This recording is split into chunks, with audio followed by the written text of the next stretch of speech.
On April 20th, NORML's affiliates and allies in Texas held a successful 420 rally in Houston. Reformers of all types came out to attend the event. Jody James, a marijuana advocate from Florida, spoke on the necessity of local activism. Why do I do this? Because if I don't do this, someone I love is going to die. Why do I do this? Because if I don't do this, someone you love is going to jail. Have you noticed?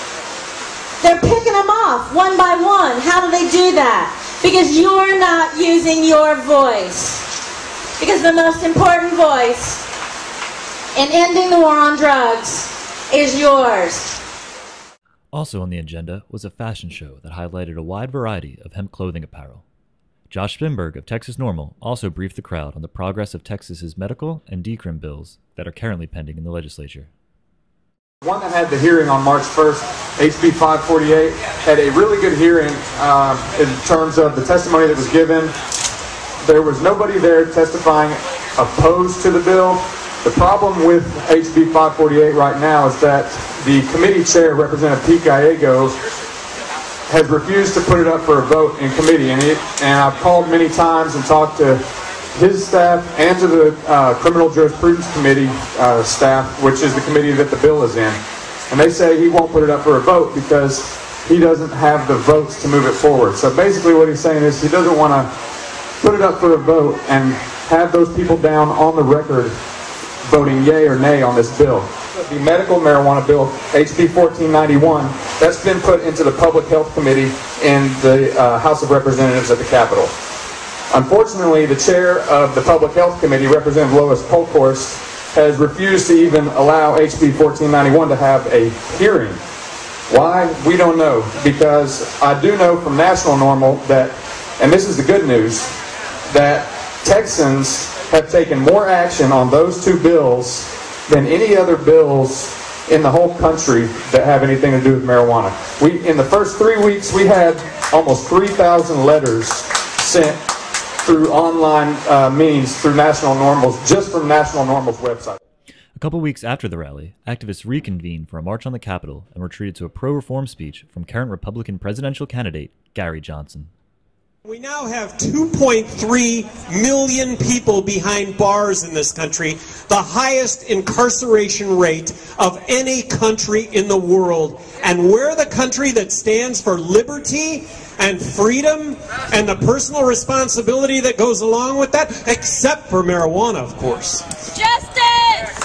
So in looking at this issue, I want you to know that I had a really good experience with this issue.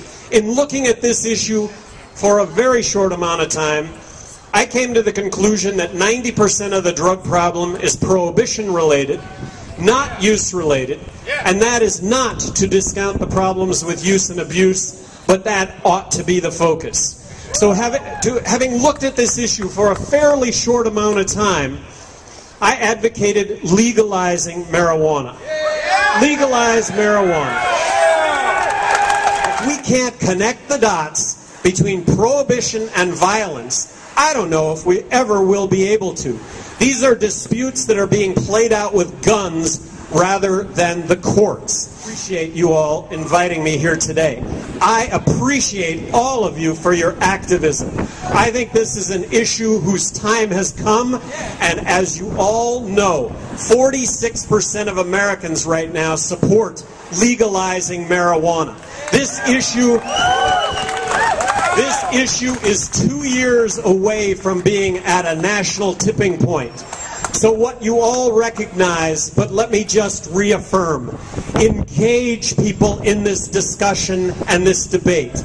And do it with a level head, do it with an air of here is the information.